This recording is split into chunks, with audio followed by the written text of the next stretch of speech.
How many people use ask.com?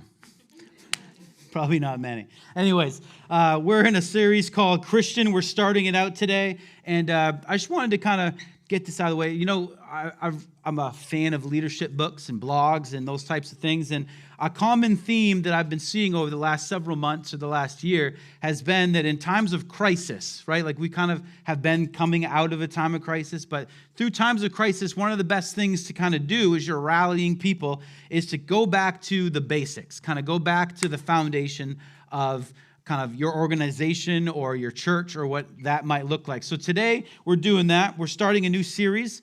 And because 2020 was weird, and 2020 has proven, or 2021 rather, has proven to be just as weird as the previous year. So we're going to do this series called Christian, and over the next several weeks, we're going to dive into some seemingly basic stuff, but some real foundational things that I think we can build the rest of the year off of. So to kind of get started with that, we're talking about this word Christian here, but we're going to do a little like wordplay, if you will.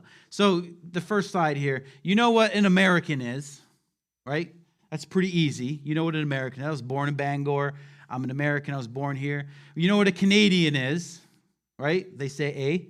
My roommate, my best friend through college, we went to college in Canada. He married a Canadian woman. He became a Canadian citizen. He's now a Canadian. He's also an American, but he's a Canadian, and we know what that means. It's pretty simple. You know what a firefighter is, right? Like there's no debate on what a firefighter does. It's pretty self-explanatory. They fight fires. We know what a policeman is, right? They have a pretty specific job to do. We know what a policeman is. But what about this word, Christian? Once you throw that one up there, it's like, ooh, that's a difficult word. What does that mean? Maybe for some of you that brings like some happiness to you, like, yeah, I'm a Christian. Like that makes me, like, I'm proud to be a Christian. Maybe for you, someone brought you here and that word just has always kind of rubbed you the wrong way. Like you weren't quite sure about it. But it's this word that if I stood at the door and as people walked in and I said, hey, what do you think a Christian is? I bet we would get a whole variety of different reasons or different definitions of what you think a Christian is and what he thinks a Christian is or what I think a Christian is or what you think a Christian is. And we can all come up with all of these different definitions of this word because it's hard to define, isn't it? It seems simple, but really when you think about it, it's difficult to define. And so if you were raised in the church, like I started going to church when I was in middle school, and the church I grew up in, like you kind of became a Christian. The pastor, he said a great sermon, and then at the end, he asked for everybody to what? Every eye closed, with every head bowed, and then you kind of raised your hand and you said this prayer, and then you became a Christian. That's how you became one. Or maybe for you, the church you grew up in, you got baptized. And once you were baptized, like that's the kind of the marker that checked the box that you became a Christian at that point. And maybe for you had to take a class. You went to a church and you had to go through these series of classes, and you had a confirmation. And then after that point on, you were a Christian. Like you felt like, okay, now I've arrived. And those are sort of the things that have kind of made you know that you're a Christian.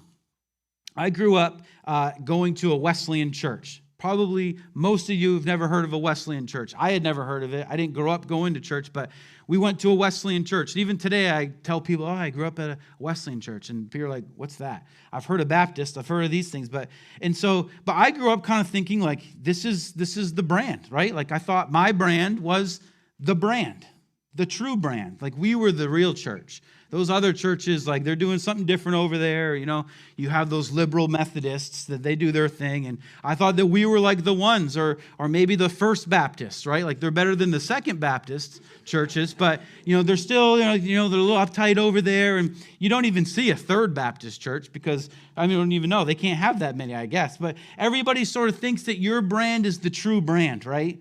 That like the church that you go to, like we know the truth. We know, but the other church, they think they know, but they're not quite sure about it. And don't even get me started on the money-hungry, like mega churches. Like when you pass 1,000 people, you have to be in it for the money. Like there's just no way around that. And so you kind of think, oh, well, our brand's the true brand, and I don't know what those other people are doing, but they call themselves Christian. And maybe you're sitting here thinking like, I used to be a Christian. Like I grew up in a Christian home.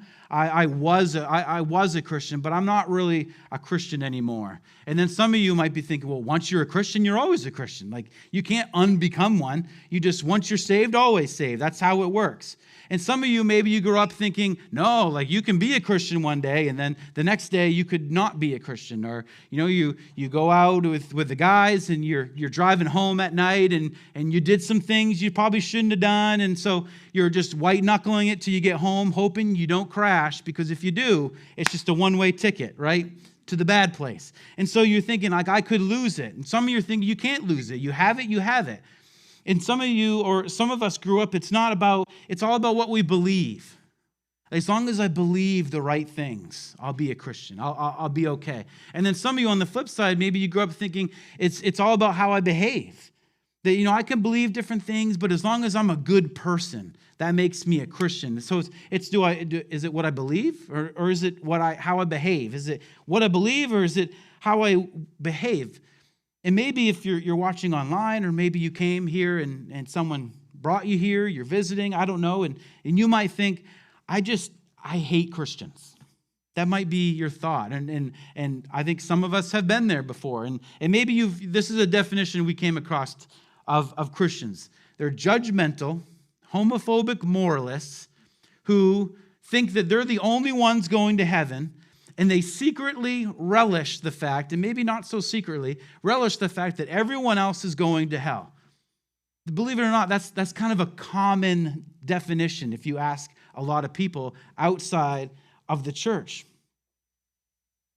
And if someone was to ask you, maybe you're walking down the street, it probably won't happen, but if they said, hey, are you a Christian? Like, do you say, yes, yeah, I'm a Christian? Or do you kind of feel like you have to qualify it? Like, I'm not one of these Christians. Like there's those Christians, but like I'm this kind of Christian. Like I'm a Christian, but I believe this, that, and the other thing. I'm a Christian, but I'm different in this way. Do you feel like you have to kind of qualify it? That you have to add some little extra footnotes just so people know that you're not this kind of Christian? Like, no, sorry, I'm not that. And if I was honest, and I always try to be honest when I'm up here and through all times in my life, like there's a lot of truth. There's a lot of truth to all of this. And that's kind of what's the good thing, and the bad thing is that there's a lot of truth to this. But the truth is that if you open your Bible, if you dust it off and you kind of begin to crack that open, none of the things we've talked about are requirements to be a Christian. Like, you got to, hold on for me. You got to wait till the whole thing's over before you start throwing things. But the term Christian, it really, if we go back, you had it right. The term Christian only appears in the Bible 3 times. 3 times. And as we're going to look today, those 3 times are not people calling themselves Christians. So no one prays a prayer and becomes a Christian. No one gets baptized to then become a Christian. People get baptized. Like, that's an amazing thing. And we had a baptism last week, and it was awesome. And we celebrate that. And so don't miss what I'm saying. But no one has to check these little boxes to become a Christian. In that word, it only appears 3 times, and it's never even defined. There's nothing that says this is what makes a Christian. It's kind of hard to believe. You might not believe me. You might be thinking, I'm going to wait till Jim gets back, and I'm going to have him fact check Brian's sermon, right? But it's not even defined. And if you actually look at it, and we're going to find out today a little bit more about it, is it's actually kind of a derogatory term. It's like calling someone a redneck or a hick, right? Or words that I can't say here in church. But it wasn't meant to be a kind word. It's not meant to be a compliment to this group of people. And one of the references that we're going to look at this morning, it's found in the book of Acts. And if you don't know what the book of Acts is, it's a book within the Bible, and it's an ancient manuscript. But really the point of Acts is to kind of chronicle, or the historical account of the church after Jesus left the scene, right? His death and resurrection, and then he kind of goes off, and then it's the church and how it went from that into growing into a movement that's what we see today. So it's the chronicling of how the church got started and where it went. And so we're going to learn that They're after the time of Jesus, a great persecution kind of breaks out in Jerusalem. And so Christians are being slaughtered, they're being imprisoned, they're being killed, and all of this stuff's happening to them. And so a lot of them kind of fled the scene. They took off, and many of them ended up in a place called Antioch, which is in modern-day Turkey. And so they go up there, and they speak Greek up there.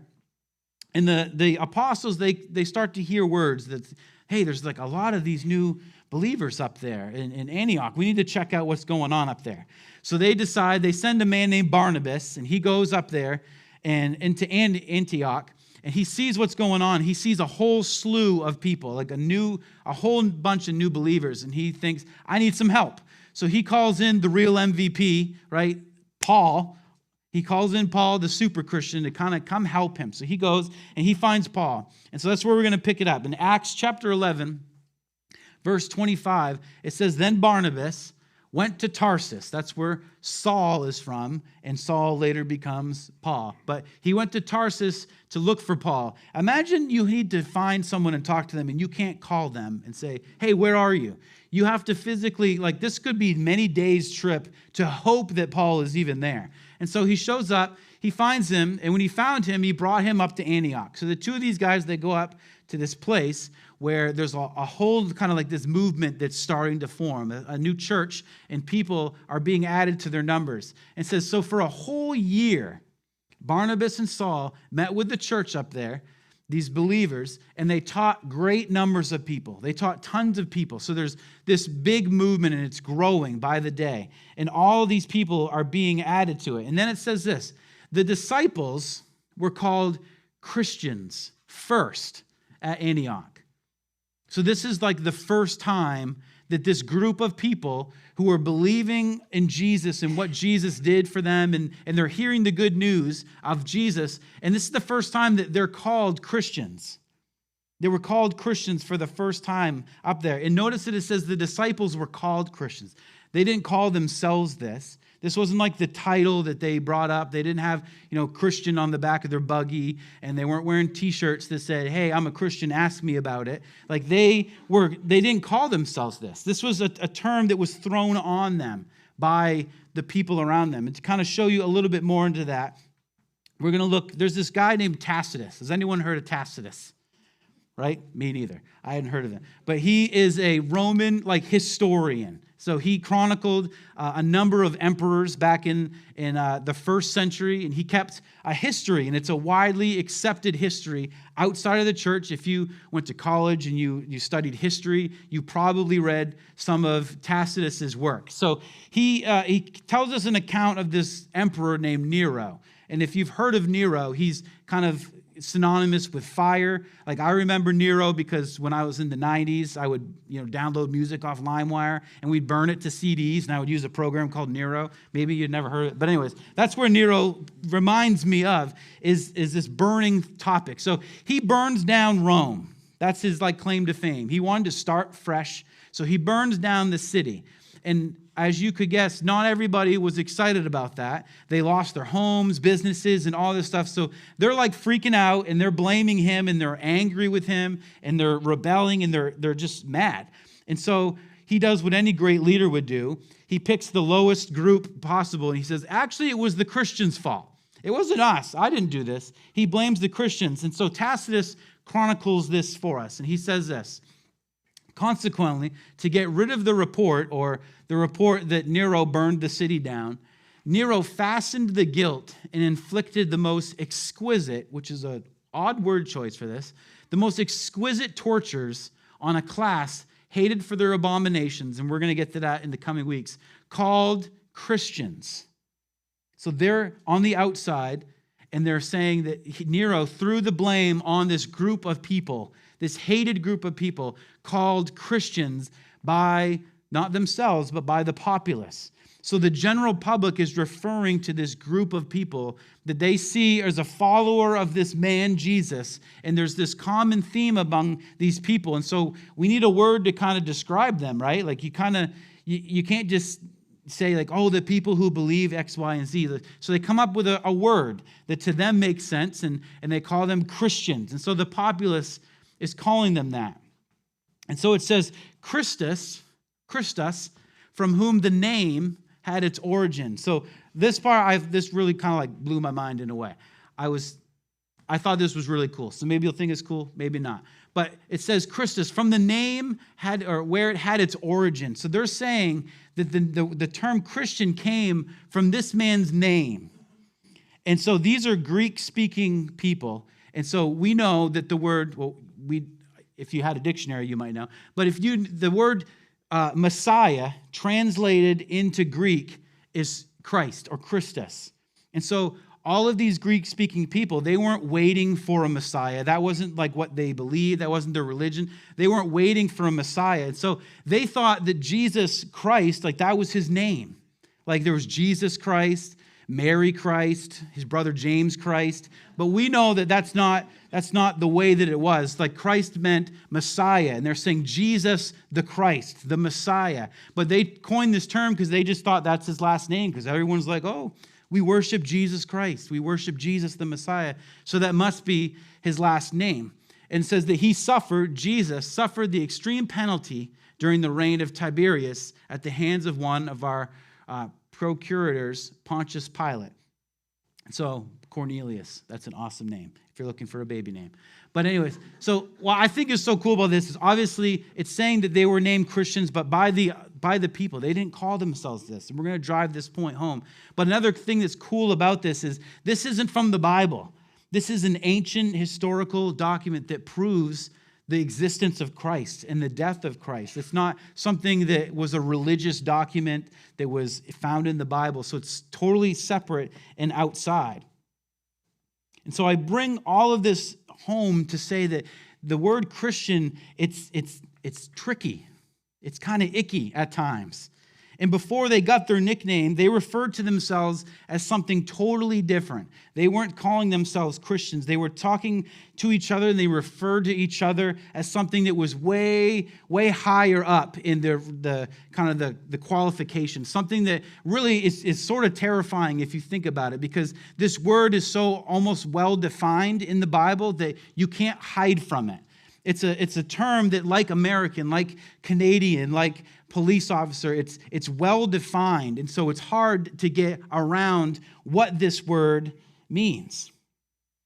And one of the main reasons I think that we have so much strife and disagreement in the world is because this term Christian is so widely used and so misrepresented and so misunderstood and misdefined and redefined that we can kind of bend it to our will in a way that makes us feel comfortable, and we can sort of leave out the difficult pieces of it.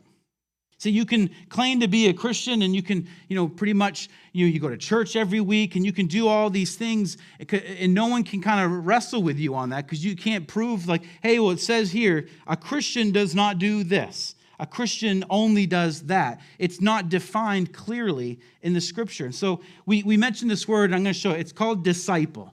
So we read it earlier. This is how they referred to themselves. This is how they referred to each other, as we are disciples. We're not Christians, we're disciples. And I think that this word, if you cracked your Bible, you would see it's used time and time again. And there's qualifications. There's a level that you have to be at to be considered a disciple. There's things that are tied to that you can't escape. So this word disciple, it's got a bunch of synonyms that this could be. It's a learner, or that was fancy, an adherent, or a pupil. These are my favorite. A follower or an apprentice. If you are a disciple, then you kind of tether yourself to somebody and you follow them and you learn from them. You learn from them their ways, how they do things. I'm a big fan of tattoos and tattoo art. And I have some friends that they've become tattoo artists. And when you become a tattoo artist, you don't go to Husson College and you sign up for Tattooing 101. You go and you find a tattoo artist that you like and you admire their style of work and you apprentice under them because you want to learn how they do tattooing the way that they do it. And you tie yourself to them. That if you are like big into, realistic stuff and realistic artwork, you're not going to go to someone who does, the more old school, traditional sailor type tattoos, because they don't do realism. So you're not going to learn what you're going to. So you kind of tether yourself to a person in the way that they do them. So a disciple is someone who tethers themselves to Jesus in particular, in this instance, and you say, Jesus, what would you have me do? I'm in this situation in life, and Jesus, I need to know, how would you handle this situation? And then that's how I'll handle this situation. How should I parent my kids? And so you would go to how Jesus would describe how you deal with children, how you lead people, how you love people, how you manage your finances. And you look to Jesus to say, how should I handle this? And he would explain it, and then you would say, yes, that's what I would do. But a disciple does even more than that. Before you even ask the question, the answer for you is yes. It's not, okay, so Jesus, how should my marriage look? And you don't wait for Jesus to respond, and then you say, okay, let me think about that and see how that fits in with me in my life and my circumstance. And I'll pick a piece of that. No, a disciple says, this is what you say, so yes, I'll do that. It might be uncomfortable. It might make me squirm a bit, but that's the way that I'm going to go. A follower, a Jesus follower, a disciple is very specific. There's no wiggle room in there in what that looks like because it's so clearly defined. And so some other places in the Bible, in the book of Acts, where we find the disciples referring to themselves this way. In Acts 6, it says, so the word of God spread, and the number of disciples, not Christians, disciples in Jerusalem increased rapidly. So they're referring to themselves here. And it says, when he, or Paul, right, came to Jerusalem, he tried to join the disciples, sort of like a band maybe. He's trying to join them. But he says they were all afraid of him, because if you know Paul's history, he persecuted the church, so they were kind of weary of him. It says that they were afraid of him, not believing that he really was a disciple, like that there was a cost to be paid, that there was something like heavy about that you have to rise up to be that. There was even female disciples. The next one says, in Joppa, there was a disciple named Tabitha. So there you go. Women, you're disciples too. Men, we're disciples. It says she was always doing good and helping the poor. So this is how they referred to themselves as disciples, and it's far more costly than just being a Christian. Are you a follower of Jesus? Are you a disciple? Would you consider yourself a disciple of Jesus? Not just a Christian, but a disciple. And so this whole series is kind of revolving around this word disciple and what that means. And you might be thinking, well, why did you call it Christian? And it's because it would be kind of weird if we just started out with disciples and people might get confused. And so we're going to go with disciple, but we're not going to ask you to never use the word Christian again. Like, that's not the point of this. The point is to show that Christian can be weird. It can be sort of flimsy in a way in some situations. And so we want to show you that that's not how the original church, how the early disciples classified themselves. And I think that this is so important. And we're gonna check out a verse in the book of John that's going to drive home sort of the foundation for what it costs, for what it means to be a disciple. And I think that if we could get this one thing right, I think if the early church, if they would have gotten this one thing right, and I think they did for quite a while, and it's how so many numbers were added to them daily and weekly, and you see hundreds were added to the disciples on almost a daily basis as the church grew and grew and grew.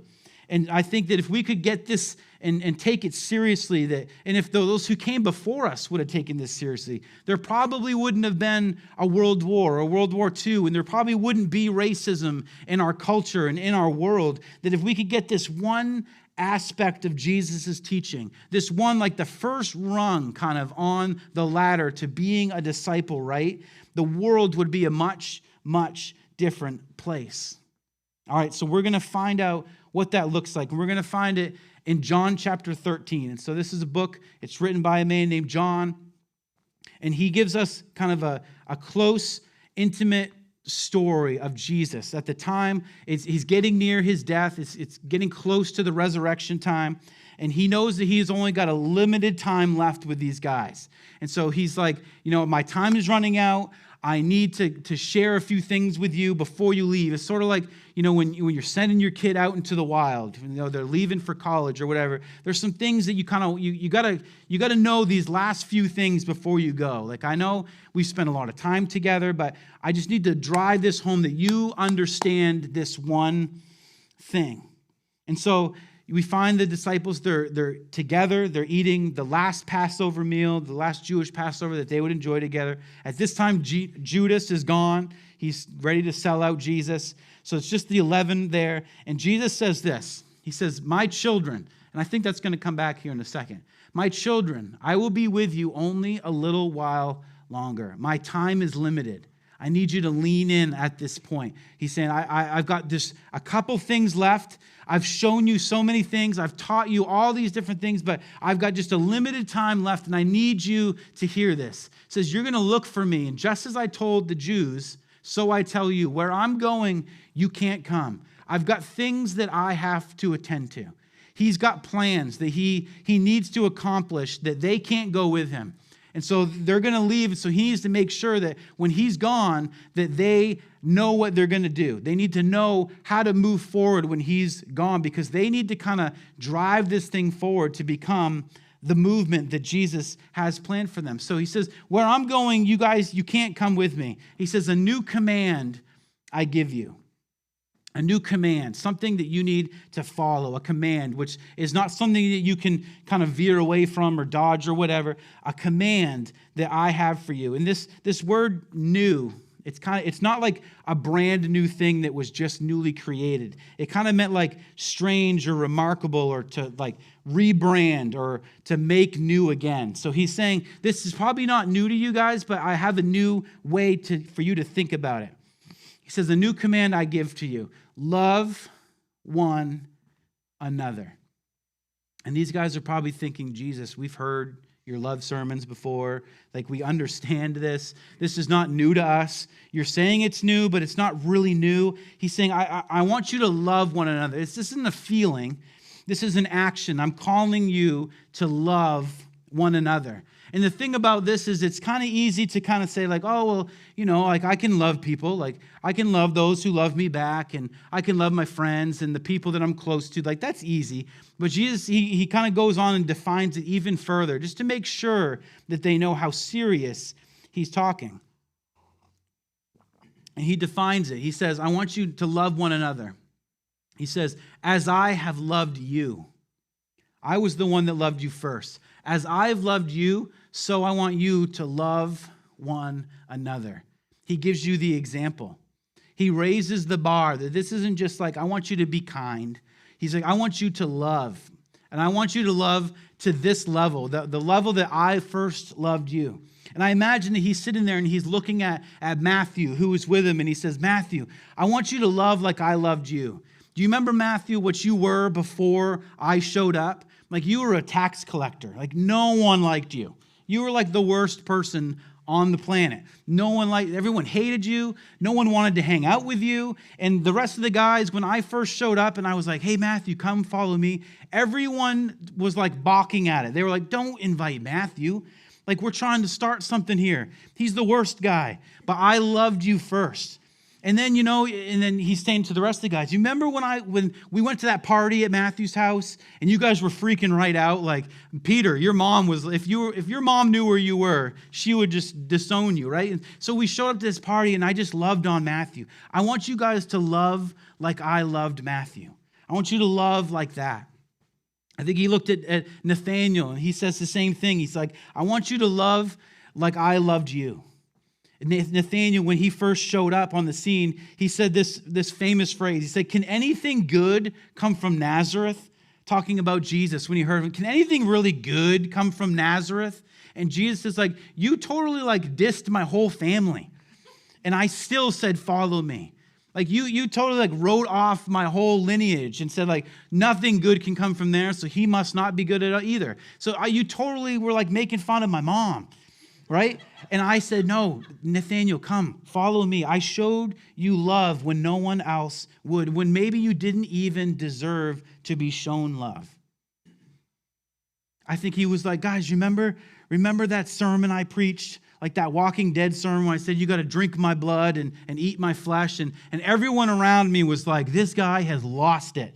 And you were all kind of like fading into the back. Like, I don't know, Jesus finally lost it this time. He's gone too far. And you guys didn't. I kind of kept you there. And I loved you even though you wanted to desert me. A love like that. A love that's unconditional. All of you, I want you to love one another. And then he drives it home. He says this. This is the point of today. He says, by this love, this unconditional love, this love that just surpasses understanding, that doesn't seem possible, it doesn't seem fair. This love, by this, everyone will know that you are my Christians. No, my disciples. The people that follow me, that abide by my command, my word, that they will know that's the litmus test. That's like the place where you should be. That it should be the fundamental characteristic of every single one of you. And they'll know this, by the way, not that you pick it, not that you share verses, not how you say what you disagree with, not how you say you don't like that person or any of those things or what you stand for, but by the way that you love. Then they're going to know that you are one of my disciples. Not how many services you have on a Sunday. By this, everyone will know that you are my disciples if you love one another. It doesn't matter what hymns you sing. It doesn't matter if you sing Hillsong or Bethel or if you have prayer services during the week or you have a Saturday night service. He says, they'll know this by the way you love each other. And if you don't, then they're going to be like, are you one of those Christians? Or are you kind of one of these Christians? What kind are you? And there shouldn't be different kinds. There should be a disciple, someone who is so following after Jesus that there's no wondering that this one defining characteristic makes you a disciple. And then picture this. I said earlier that where Jesus said, my children, I think this is kind of what he's referring to. And I imagine Jesus like shaking his head because as soon as he gets done with this, and I imagine Jesus is like pleading with them that you need to love one another as I've loved you. This is how they're going to know. And then it says, and then Peter speaks up and says, what, Lord, where are you going? Like you said you're not going to be here. Where are you going? And I imagine Jesus like, Peter, you totally missed the whole point.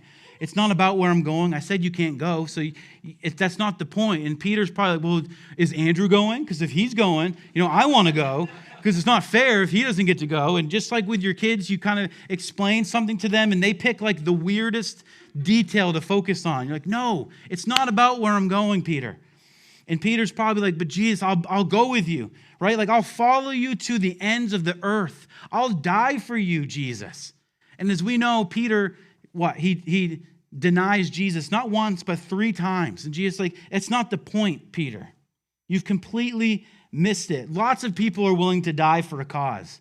Like that's old news. That's been done. That's been done before. That happens all the time. But I'm asking you to love at such a clip, at such a rate that people have to take notice of you and to say, there's something weird about this person. And I don't know what it is, but I think I need to be closer to them. I'm attracted to this love, not in like an emotional way, but like there's just something about that group of people that just I need to be a part of. I want you to love your family like that. I want you to be such a good husband, such a good wife, and love on your family that people look at them and say, wow, like what is it? Where did they hear about this?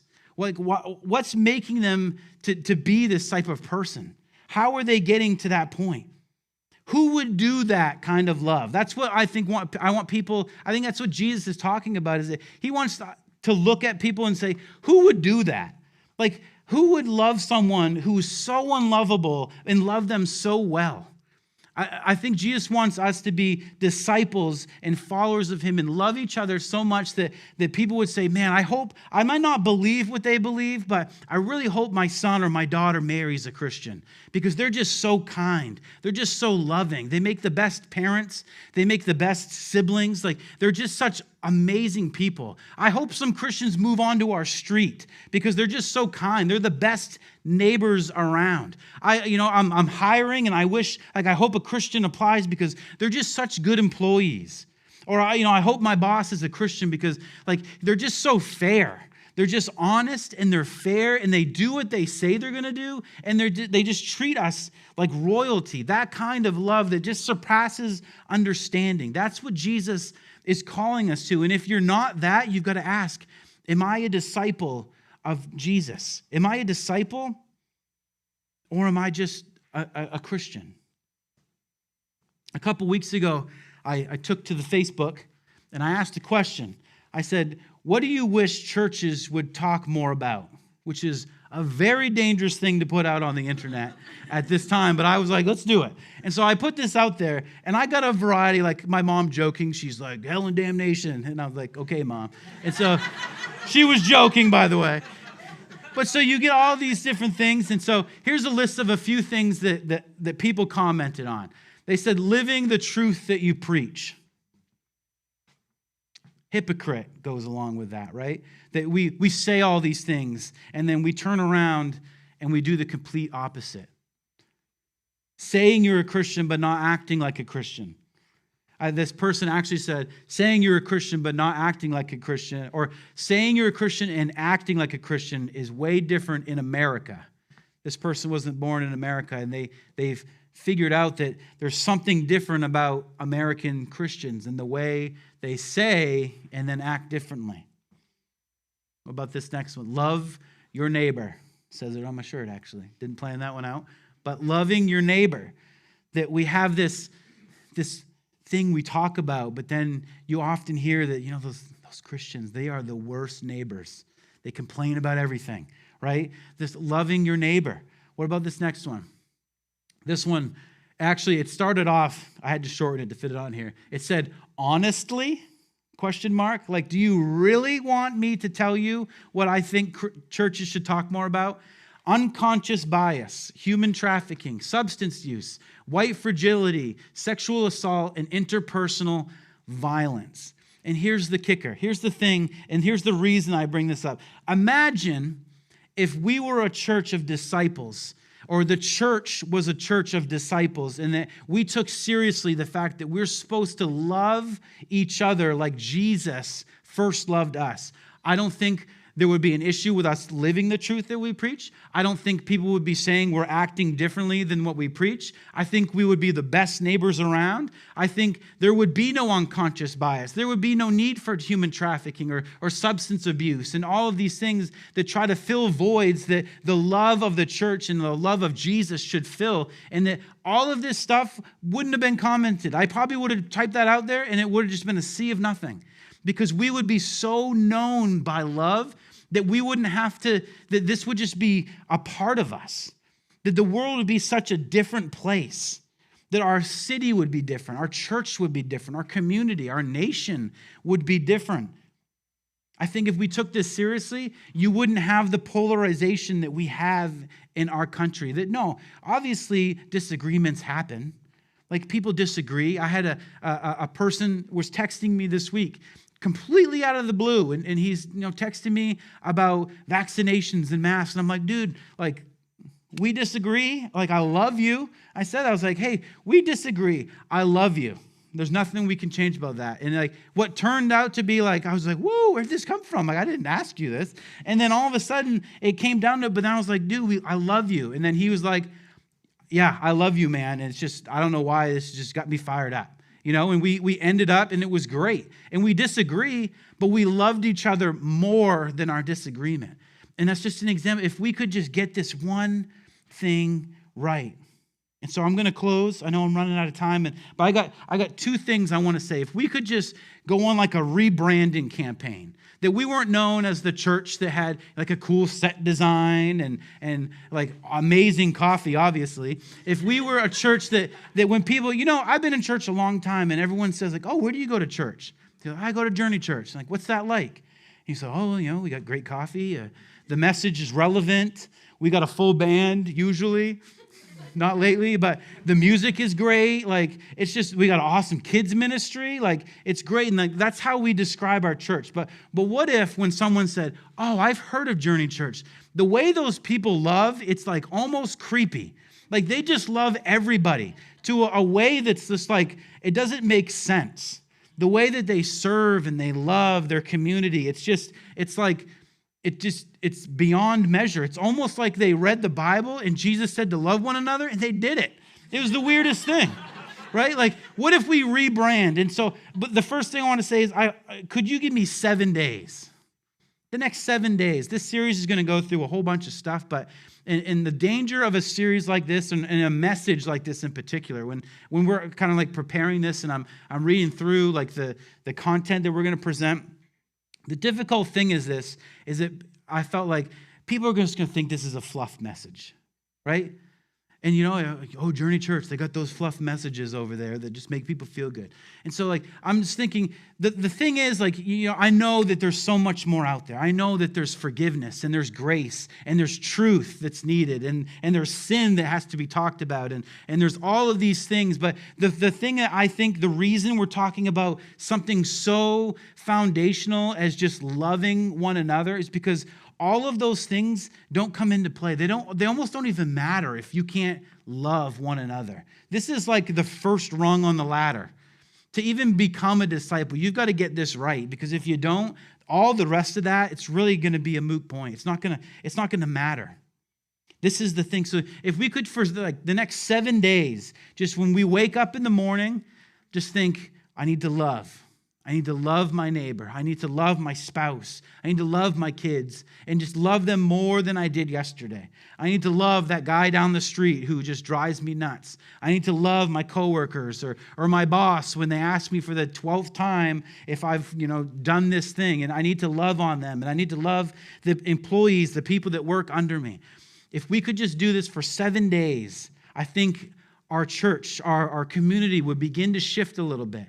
And the thing is about it is, I know it's not easy and it's hard and it might get even harder. It's not something it's just going to turn out perfect when we do this. I mean, if you read the whole story, Jesus lived this out and he was crucified. So there's that. It's not like a perfect life is going to happen when you love one another, but this is what a disciple is. Are we disciples? Or are we going to settle with, I'm a Christian. I'm one of these kind.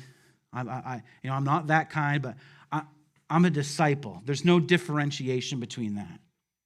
And the last thing I want to say before we close this is if you are a person that if maybe at any point in your life, or maybe at this moment, or maybe somehow you stumbled upon this on the internet, or maybe someone dragged you here or what, and if you thought, I can't stand Christians. I hate Christians. If that definition we put up there was something that you felt or something that you've thought, I want to personally say, I'm sorry. And I want that to settle on you. I'm sorry. I think if I had gone through what you've gone through, I would probably feel the same way. If I had experienced the things that you experienced that brought you to that realization, I would agree with you. I would feel the same way. I've been through church conflict. I've been through, I'm 37 years old. I've been through my fair share of church conflict. No church is perfect. Journey Church is not perfect. And it's filled with imperfect people like myself. And people hurt people. Someone said this to me yesterday, hurt people hurt people.